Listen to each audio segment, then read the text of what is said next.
এইকেইদিনত অভিভাৱকসকলৰ পৰা পোৱা এটা কমন প্ৰশ্ন হৈছে যে মোৰ সন্তানটিৰ ৰাতি হৈ অহাৰ লগে লগে সন্ধিয়া হৈ অহাৰ লগে লগে প্ৰায় ভৰিৰ বিষৰ কথা কয়। তো কি কৰিব লাগে? প্ৰথমে আপোনালোকক জনাবলৈ বিচাৰিছোঁ যে ভিডিঅ'টোৰ মাজলৈ সোমাই যোৱাৰ আগতে যে এই ভিডিঅ'টি আপোনালোকক সজাগ কৰিবৰ কাৰণেহে বনোৱা হৈছে। অধিক জানিবৰ কাৰণে আপোনালোকে বিশেষজ্ঞৰ পৰামৰ্শ লোৱাটো দৰকাৰ।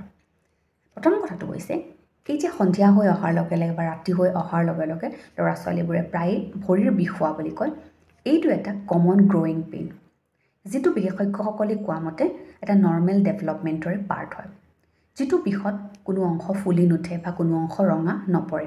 আৰু বিশেষকৈ যদি বয়স হিচাপ মতে চাবলৈ যাওঁ তেতিয়াহ'লে 3 বছৰৰ পৰা 12 বছৰ ল'ৰা ছোৱালীৰ ক্ষেত্ৰত দেখিবলৈ পোৱা যায়। আৰু এই বিষটো তেওঁলোকে দিনত ইমান ফিল নকৰে। দিনত যিহেতুকে তেওঁলোকে খেলা ধূলা বা স্কুলৰ কামত ব্যস্ত থাকে, দিনত অনুভৱ নকৰে। ৰাতি বা সন্ধিয়া হৈ অহাৰ লগে লগে বিশেষকৈ পঢ়িবলৈ বহাৰ সময়ত বা ৰাতি কেতিয়াবা কিছুমানে শোৱাৰ পৰা উঠিও তেওঁলোকে বিষটো অনুভৱ কৰে।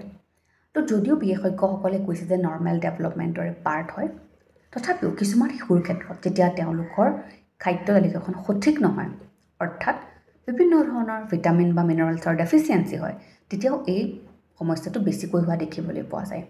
যেনে ধৰক যদি ভিটামিন ডি ডেফিচিয়েঞ্চি হয়, কেলছিয়াম ডেফিচিয়েঞ্চি হয়, আইৰণ বা মেগনেছিয়াম ডেফিচিয়েঞ্চি হয়, তেতিয়া এই সমস্যাটো বেছিকৈ দেখিবলৈ পোৱা যায়।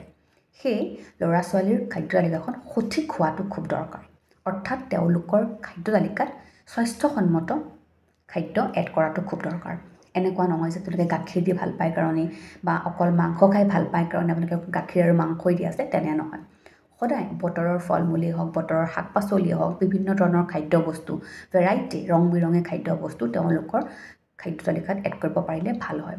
আৰু এই সমস্যাটোৰ ক্ষেত্ৰত যদি চাবলৈ যাওঁ তেতিয়াহ'লে ল'ৰা ছোৱালীক মাছ হওক, কণী হওক বা আন দুগ্ধজাত সামগ্ৰী হওক, সেউজীয়া শাক পাচলি হওক, বিভিন্ন ধৰণৰ দালি হওক, নাটছ এণ্ড চিডছ হওক, এইখিনি খাদ্য তেওঁলোকৰ খাদ্য তালিকাত এড কৰিব পাৰিলে ভাল হয়। এতিয়া আহিছোঁ যে কেতিয়া বিশেষজ্ঞৰ পৰামৰ্শ লোৱাটো প্ৰয়োজন। প্ৰথমটো হৈছে যদি এই বিষটো বহুত দিনলৈকে হৈ আছে আৰু সঘনাই হৈ আছে। দ্বিতীয়তে যদি এটা ভৰিত বিষ অনুভৱ কৰিছে, এটা ভৰিত তেওঁলোকে বিষ অনুভৱ কৰা নাই। তৃতীয়তে যদি আপুনি দেখিছে যে ভৰিৰ কোনো অংশ ফুলিছে বা ৰঙা পৰিছে। তাৰপিছত যদি তেওঁলোকে অকল ৰাতিৰ বাহিৰেও দিনতো ভৰিৰ বিষ অনুভৱ কৰিবলৈ আৰম্ভ কৰিছে।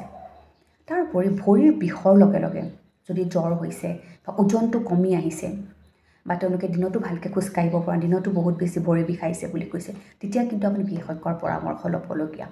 এনেধৰণৰ বিষবোৰ হ'লে সাধাৰণতে আমি কি কৰোঁ যে মাছাজ কৰোঁ। তাৰোপৰি আৰু এটা কৰিব পাৰে যে মাছাজটো বেছিভাগেই কৰে।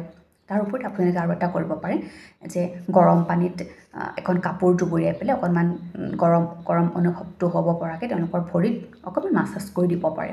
তাৰ লগে লগে তেওঁলোকে ভালদৰে পানী খাই আছে নাই সেই এটা গুৰুত্বপূৰ্ণ দিশ, কাৰণ বেছিভাগ ল'ৰা ছোৱালীয়ে পানী খাবলৈ নিবিচাৰে আৰু পানী কমকৈ খায়। তো এতিয়া হয়তো এই বিষটো কিয় হৈ থাকে বা কি কৰা প্ৰয়োজন আপোনালোকে বুজি পাইছে।